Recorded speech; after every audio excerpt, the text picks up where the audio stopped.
Hi guys, welcome back to my channel. I wanted to give you guys a little garden update because I hadn't in a while and it looks very different from the last time you saw it. So I gave some frozen watermelon to the chickens. Hopefully they'll enjoy it. It's a really warm day, so hopefully it being cold will help keep them nice and cool. But I want to show you the garden. This is what we're working with. A few things. These are my strawberry plants. They are actually doing extremely well. So many strawberries coming in. It's really, really nice, and I'm really excited. So, lots and lots of strawberries in our future, and I'm so proud. Tomato plants, I have the 3 in the back. This one needs to be raised. It needs to be tied to the fence. So I might try to do that today because it's kind of not happy where it's at. I mean, yeah. So I need to tie it to the fence. But I have little tomatoes coming in on this one. So I have 2 there, 1 there. I'm really excited. So we have some of those coming in. The squash is kind of the zucchini is kind of the thing I'm worried about not turning into anything. I'm just really not sure at this point. They're struggling and I'm not sure what's going to happen. So that is the garden so far. The chickens are very, very big. They are just growing so fast. No eggs yet. I think they're still too young. And we're still not solid on their gender. So that's still to be determined. But Andrew was able to put these on the coop. So it's much more secure, which is good. And that's been working great. They've been going in pretty well. We have had the last week, they have been like not going into the coop on their own, but once they're in the coop, they'll go up in the nesting box on their own. So I'm not sure. I've kind of just tried to keep being consistent with it and hope that they learn to go in to the actual coop itself on their own, but we'll see. So there is still a lot to be seen with them because they are still pretty young. Yeah, they're about 2.5 months old now, and that's still too early to tell a lot of things. Actually, yeah, they're about 2.5 months old now. Maybe almost 3? Oh my goodness, time is flying. So we're still not sure. We'll see. I'll keep you guys updated, obviously. And I will be very excited to show you the first egg we get. Because we're pretty solid that at least one of the olive eggers is a hen, not a rooster. So hopefully we did get at least one hen out of this. It's questionable. We'll see. But at least we're pretty solid one of them is. We may be buying more. I don't know. So, anyways, that's the update on them.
so happy Thursday.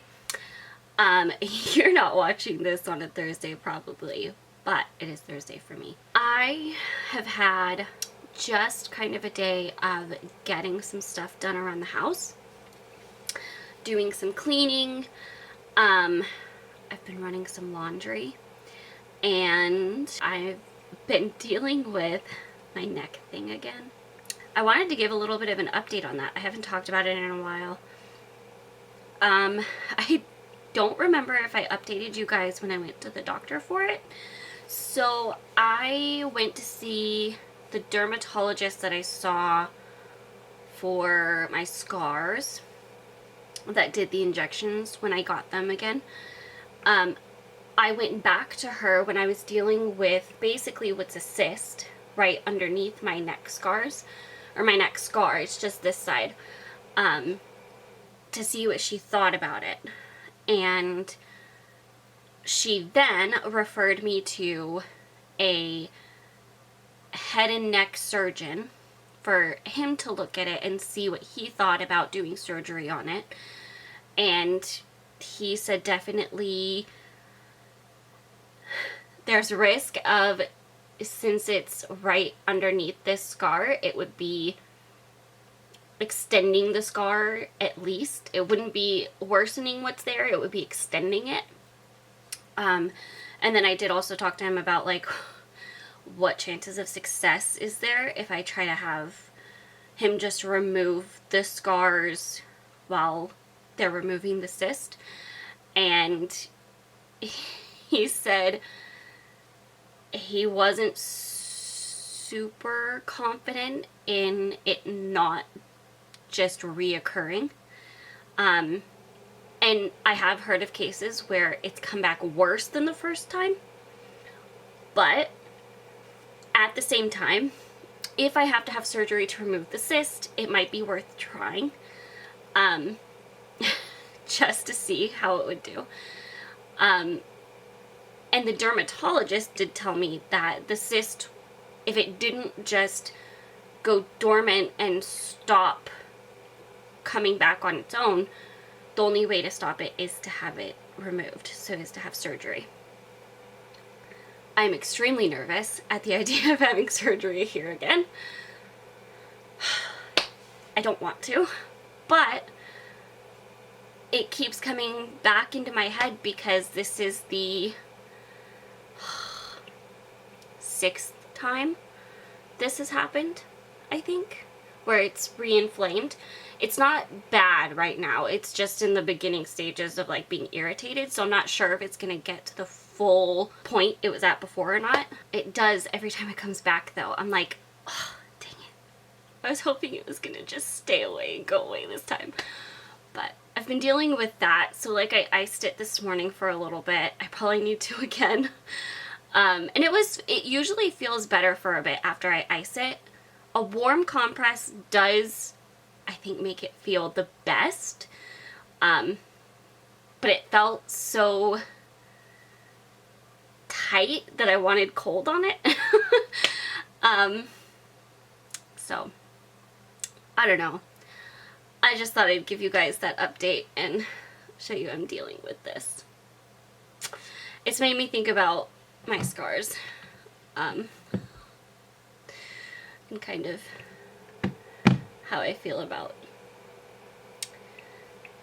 them, and specifically this side, because this side is the one where the scarring is the worst. This side isn't as bad. It's still definitely visible, but this side is the worst. I also thought maybe it'd be good to explain what these are in case somebody that's just watching for the first time is seeing them in my videos and isn't sure, hadn't seen the videos where I explained. These are from the neck surgery that I had for basically the webbing of the neck, but mine wasn't really to that point. I'll link the video where I talk about it. This is from piercing my ear through scar tissue, which is a whole other story.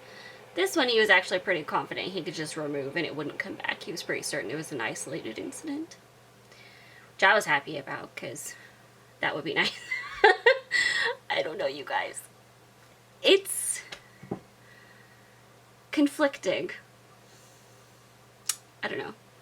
Has anybody dealt with the scarring from the neck issue, like the neck surgeries? Let me know. If you've had the neck surgery, let me know your experience and if you have struggled with your scars at all. I don't know what caused this to appear just right beneath my scar, but it's really particularly difficult because of that being where it is. So I don't know if that was coincidence or something to do with the scarring, but anyways, now I've rambled on about that. And I need to clean up my desk, so I'm gonna go do that.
Excuse me over there. Are you coming to bed? Are you coming? No? Okay, sure, that's cool. I wasn't trying to get you guys in or anything, it's fine.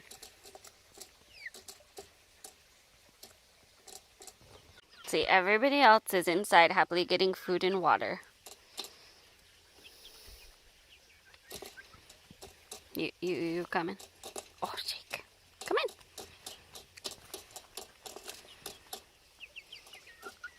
There you go. No, nope, too far.